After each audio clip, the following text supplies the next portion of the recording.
Meanwhile, President Trump has been diagnosed with a chronic condition affecting the veins in his legs. Photos of the president's swollen ankles and bruised hands have gained a lot of attention on social media.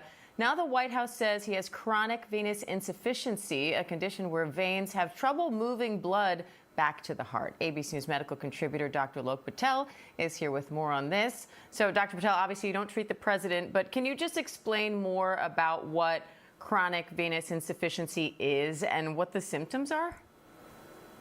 Absolutely, Diane. Chronic venous insufficiency is actually a benign and very common condition, especially in individuals above the age of 50, in which there is some difficulty with the veins in pumping blood back to the heart. So some of it tends to pool down in the legs, causing symptoms such as swelling, fullness, or even discomfort or pain. And for some reason, this can happen in certain individuals because of family history. But as I mentioned, there's other conditions such as age, obesity, and pregnancy as well that can actually lead to this symptom. Now, again, the symptoms that are most common are things such as swelling, pain, discoloration, and even sometimes trouble with quality of life, such as movement. But chronic venous insufficiency is a diagnosis leading to that, which is why it's important for anyone out there, if you have these symptoms, to make sure you go and get checked out, because there are other things as well, such as clots, heart disease, and other medical conditions that can cause this.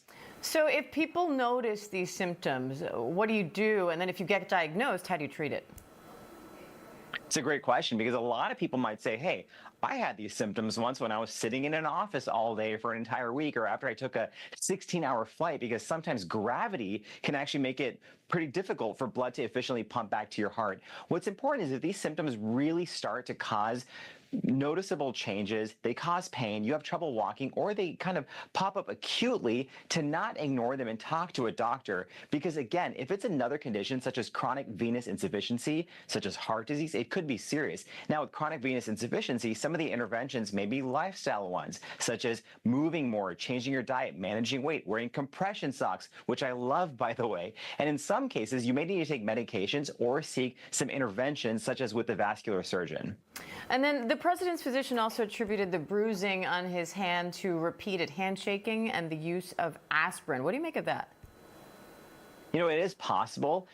Easy bruising is a known side effect of blood thinners such as aspirin. And if you combine that with kind of a mechanical trauma, which could be from repetitive hard handshakes, it's totally possible. I think the take-home message for people here is to always pay attention to potential side effects of medications you're taking, because they may interfere with other medications you're taking, with certain activities you're doing, or with other medical conditions as well.